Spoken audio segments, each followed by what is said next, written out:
श्री कृष्ण कन्हैया लाल की जय। श्री निजानंद स्वामी की, श्री प्राणनाथ प्यारे की।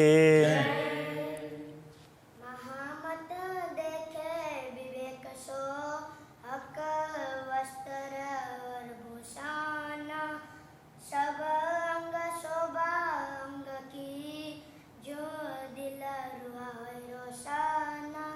ज्यों दिल रुआए रोशन। श्री कृष्ण कन्हैया लाल की।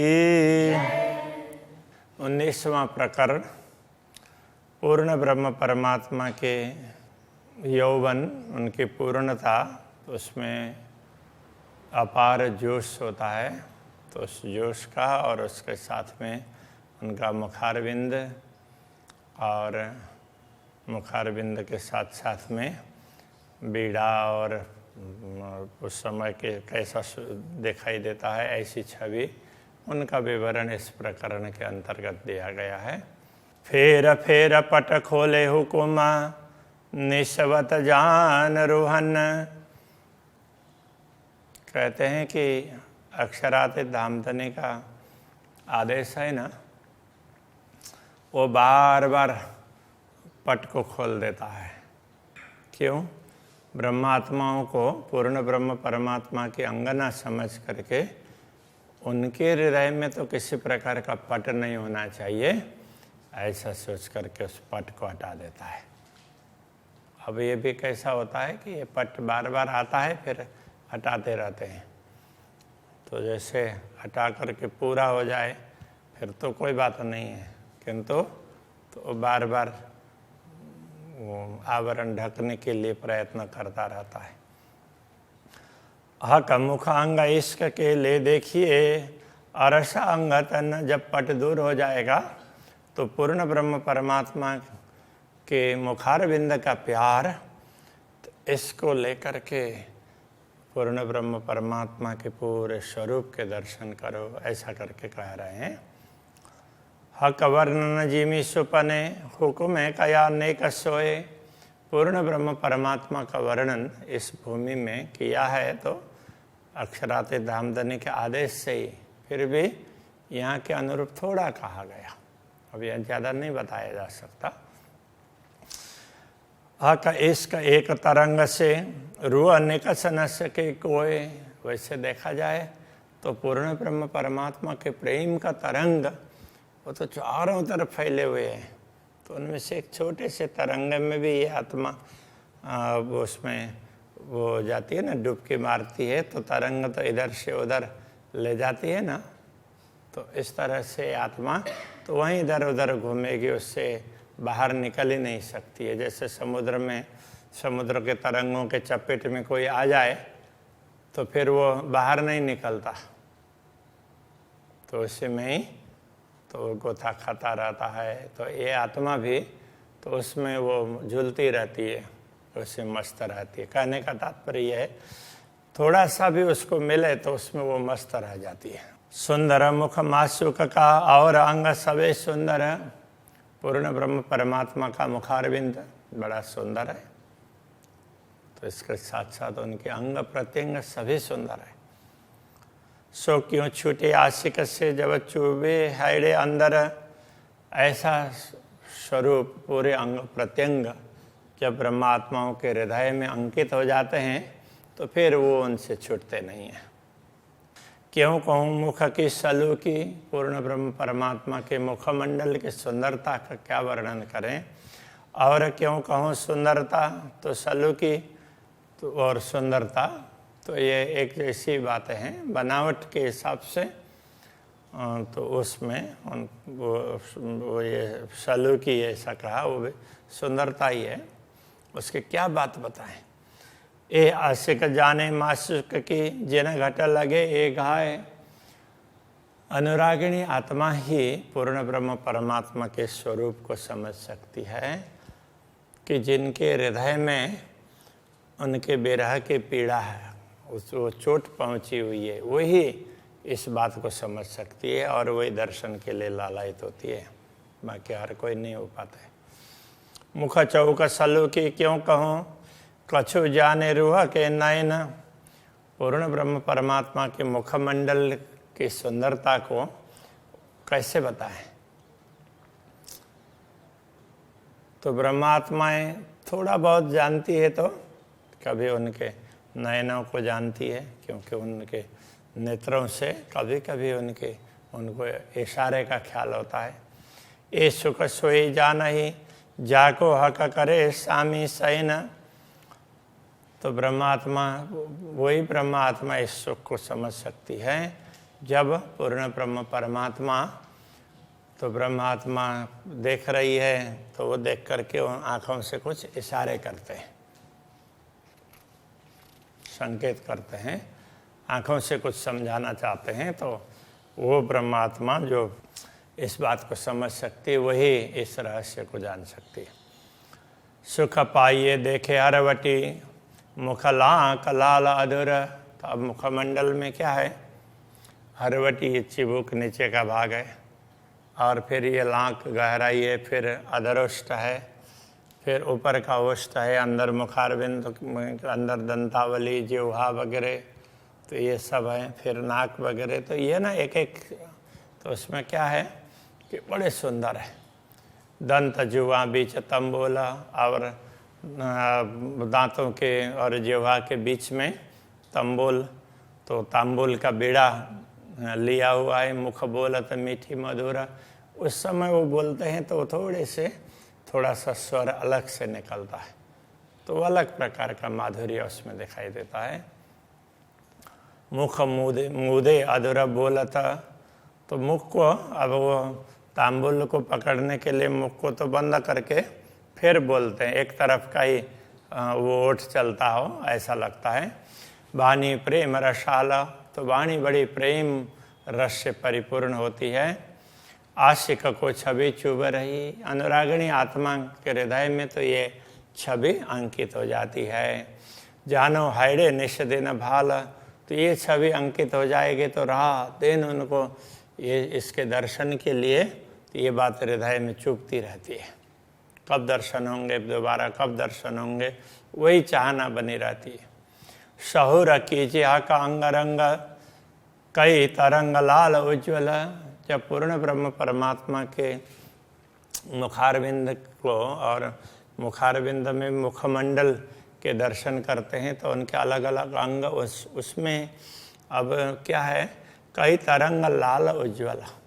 तो उज्ज्वल मुखारविंद है और उसमें लालिमा भी है, तो उसकी तरंगें दिखाई देगी। देत गौर सुख सलू की। ये गौर वर्ण को देख करके और उसके सुंदरता को देख करके शोभा क्यों कहूँ बिना मिसल। तो अब उनके लिए तो उदाहरण ही दिया नहीं जा सकता है, तो ऐसी शोभा को क्या बताएं, कैसे बताएं, क्योंकि दूसरा ऐसा कुछ हो तो उदाहरण दिया जा सके ना। तो ये ऐसी सुंदर शोभा है तो उसका उदाहरण भी दिया नहीं जा सकता, तो उसको बताएं कैसे। हक मुख थे बोले वचन। पूर्ण ब्रह्म परमात्मा अपने मुखारविंद से वचन जब बोलते हैं, स्वर मीठा निकलता, मधुर स्वर निकलता है। सो सुनता अरस रूहों को, दिल उपजता का लज्जता। वो बातों को सुन करके ब्रह्मात्माओं को परमधाम का स्वाद प्राप्त होता है। यदि नश्वर शरीर धारण करते हुए भी तो ब्रह्मात्मा इतनी तल्लीन हो सकती हो अक्षरातीत के प्रति और उनकी बातों को सुने तो उसको अपार सुख प्राप्त होगा। परमधाम का जैसा सुख होगा वो दुनिया में ऐसा सुख नहीं मिलेगा। हक स्वर कैसा हो इसी और कैसी हो इसी मुखवान। तो अनुरागिणी आत्मा के हृदय में क्या हो बना रहता है, अक्षरातीत धामधनी के मुखारविंद का स्वर कैसा होगा और उनके मुखारविंद की मधुर वाणी कैसी होगी, ये जानना चाहती, सुनना चाहती। सुख बातें क्यों कहूँ रसना। तो ये रसना से उनसे प्राप्त होने वाले सुख की बात क्या करें। चाहे दिल सुनने सुभाना। तो ये दिल है तो वो पूर्ण ब्रह्म परमात्मा की वाणी को सुनने के लिए हमेशा लालायित रहता है। हक नेक नयन मनोरथ हो तरु सुख अपार। जब पूर्ण ब्रह्म परमात्मा अपने ब्रह्मात्माओं के प्रति दृष्टिपात करते हैं तो जरा सतिरछी दृष्टि करके दृष्टिपात करते हैं, हो तरु सुख अपार, तो उस समय ब्रह्मात्मा को अपार सुख प्राप्त होता है। तो बात कहे सुखा कके सो क्यों कहूँ सुख सुमारा। तो पूर्ण ब्रह्म परमात्मा से प्राप्त होने वाले सुखों की बात तभी कही जा सकती है, सो क्यों कहूँ सुख सुमारा। तो उनका कोई पारावार हो ना, सुमार हो तो ही, उसका कोई पारावार ही नहीं है, इसलिए उसको बताया भी नहीं जा सकता है, ऐसा कहना चाह रहा है। एक रोम रोम हक अंग के सब सुख के अम्बारा। तो पूर्ण ब्रह्म परमात्मा के एक एक रोम, उससे भी सुख ही सुख टपकता है, सुखों का अंबार है, खजाना है पूरा सुखों का, जिसको उसको क्या बोलेंगे, बहुत बड़ी राशि है सुख की। तो सुख स्वरूप नख शिकल हों, तो ऐसे सुख स्वरूप पूर्ण ब्रह्म परमात्मा का नख से लेकर के शिखा पर्यंत सारे अंगों का उसमें विचार करना हो तो रूहें कहा करे दिल विचार। तो ये ब्रह्मात्मा अपने दिल में क्या विचार कर पाएगी, पूरा तो विचार भी नहीं हो सकता है। तो जिसको देखा और उसी में मस्त हो जाते हैं। ज्यों रोम स्वप्न के अंग को त्यों रोम न अरस अंग पर। तो जैसे स्वप्न का शरीर है उनमें रोम होता है, तो परमधाम के शरीर में ऐसे रोम नहीं होते हैं। सब अंग इसक वास्ते रोम रोम कहे यों कर। तो उसमें पूरे अंग में प्रेम भरा हुआ होता है, ये समझाने के लिए रोम रोम की बात कही गई है। वास्तव में ऐसे रोम नहीं होते हैं, तो उसके लिए कहना पड़ेगा कोष कोष में ऐसा, वो भी कोष भी ऐसे अलग अलग नहीं होंगे, लेकिन दुनिया के हिसाब से ऐसे बताना पड़ता है। तो पूरे शरीर में प्रेम छाया हुआ है, तो उसके लिए क्या बताया जाए। तो दुनिया में तो यही शब्द है, इसलिए कहते हैं। वैसे परमधाम में वो रोम नहीं होते हैं। अरस पशु या जानवर रोम हो तिना अंग। परमधाम में पशु या पशु पक्षी उनके रोम होते हैं, उनके अंगों में। रोम न रूहों अंग पर रूहों अंग जानो अरस नंग। ब्रह्मात्माओं के अंगों में तो रोम नहीं होते हैं, और उनका अंग तो ऐसा समझना जैसे कोई रत्न हो, रत्न के हो। और आगे कहेंगे रत्न भी वैसे नहीं है, वो तो अलग ही वस्तु है। तो जैसे ये रत्न में कहीं खड्डे उड्डे नहीं होंगे, सारा एक जैसा होता है ना, ऐसे ब्रह्मात्माओं का शरीर इस प्रकार का बड़ा सुंदर होता है। जबेर पैदा जीमी से यूँ अर्श में पैदा न होता। जैसे भूमि में अलग अलग स्थानों में, इस दुनिया में तो अलग अलग स्थानों से रत्न पैदा होते हैं ना, तो ऐसे परमधाम में कहीं से रत्न पैदा होते हो ऐसा नहीं है। वो कहाँ से है, वो श्री राज्य के अंगों से है, ये कहते हैं। एक खूबी हका जहूर की, ये तो सब श्री राज्य के स्वरूप के प्रकाश की खूबी है, विशेषता है। सो लिए खड़ी सदा ज्योत, वो हमेशा उसमें प्रकाश ही होता है, चिन्मय प्रकाश होता है श्री राज्य के स्वरूप में।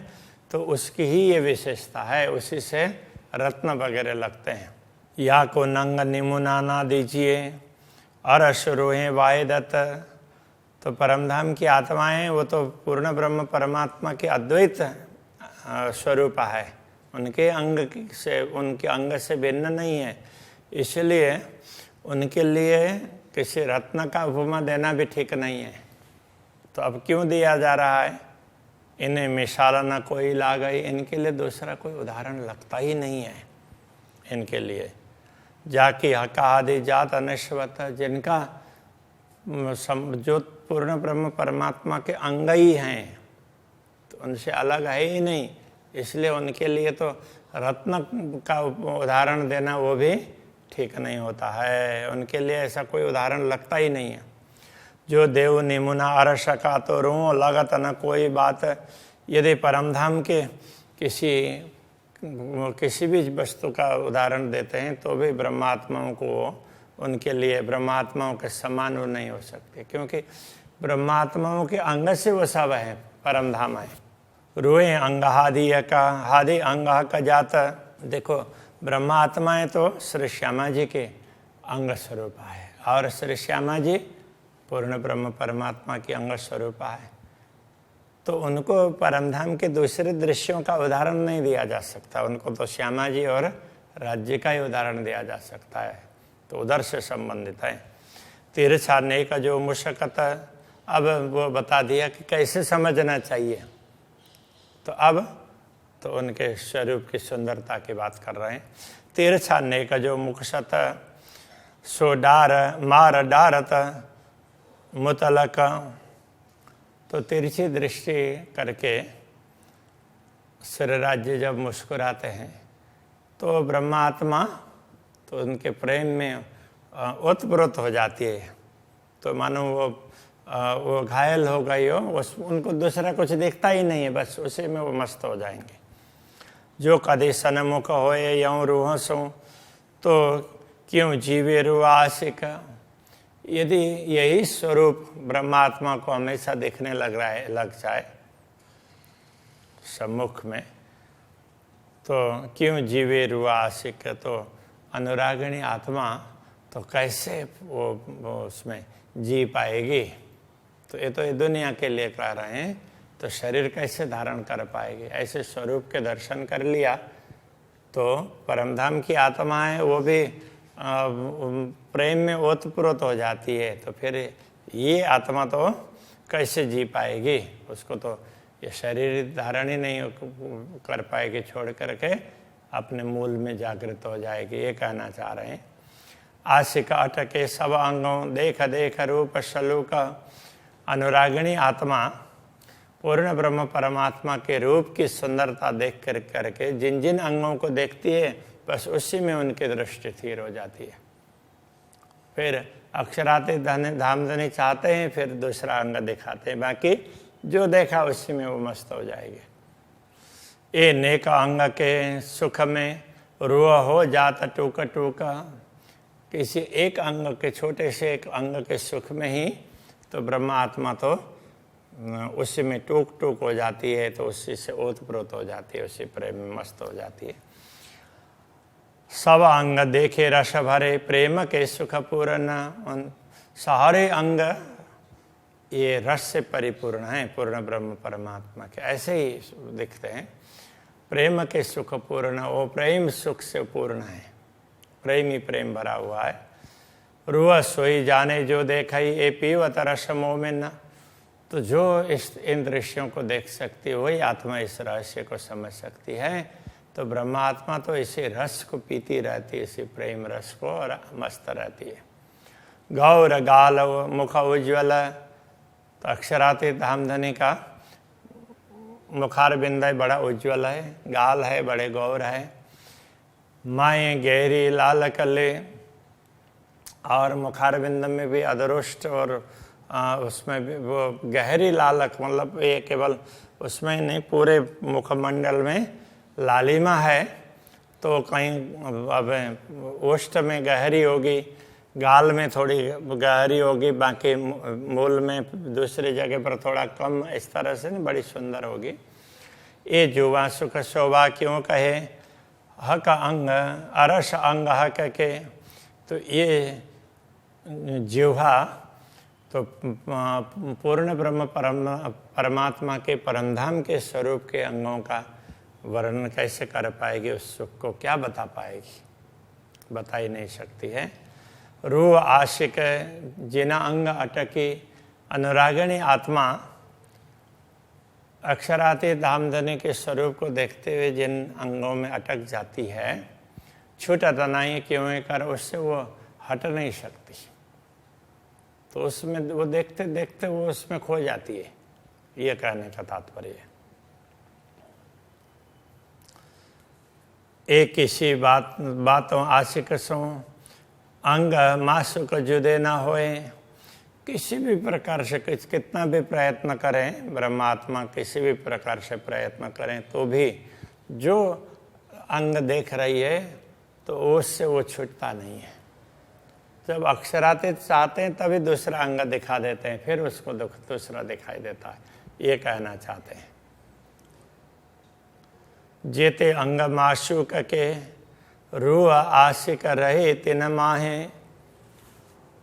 तो पूर्ण ब्रह्म परमात्मा के जो भी अंग हैं, जितने अंग हैं, तो ब्रह्मात्मा एक एक करके उसी में खोई हुई रहती है। रूह आशिक और कहो नाटी के अनुरागिणी आत्मा की दृष्टि दूसरे स्थान पर तो कहीं टिकती नहीं है।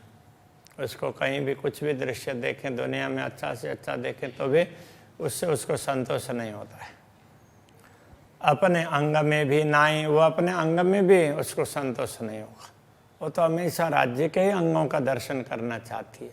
तो ये प्रेम है, तभी इनको अनुरागिणी आत्मा कहा है। तो ऐसे अक्षरातीत धामधनी का सुंदर स्वरूप है, खास करके मुखारविंद, उसकी बात कर रहे हैं। अभी के प्रसंग को यही रखते हैं। श्री कृष्ण कन्हैया लाल की।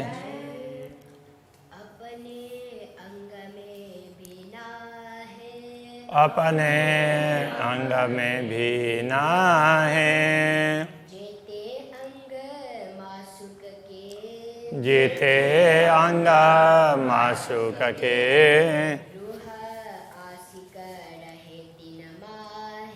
रूह आशिक रहे तिन माहे।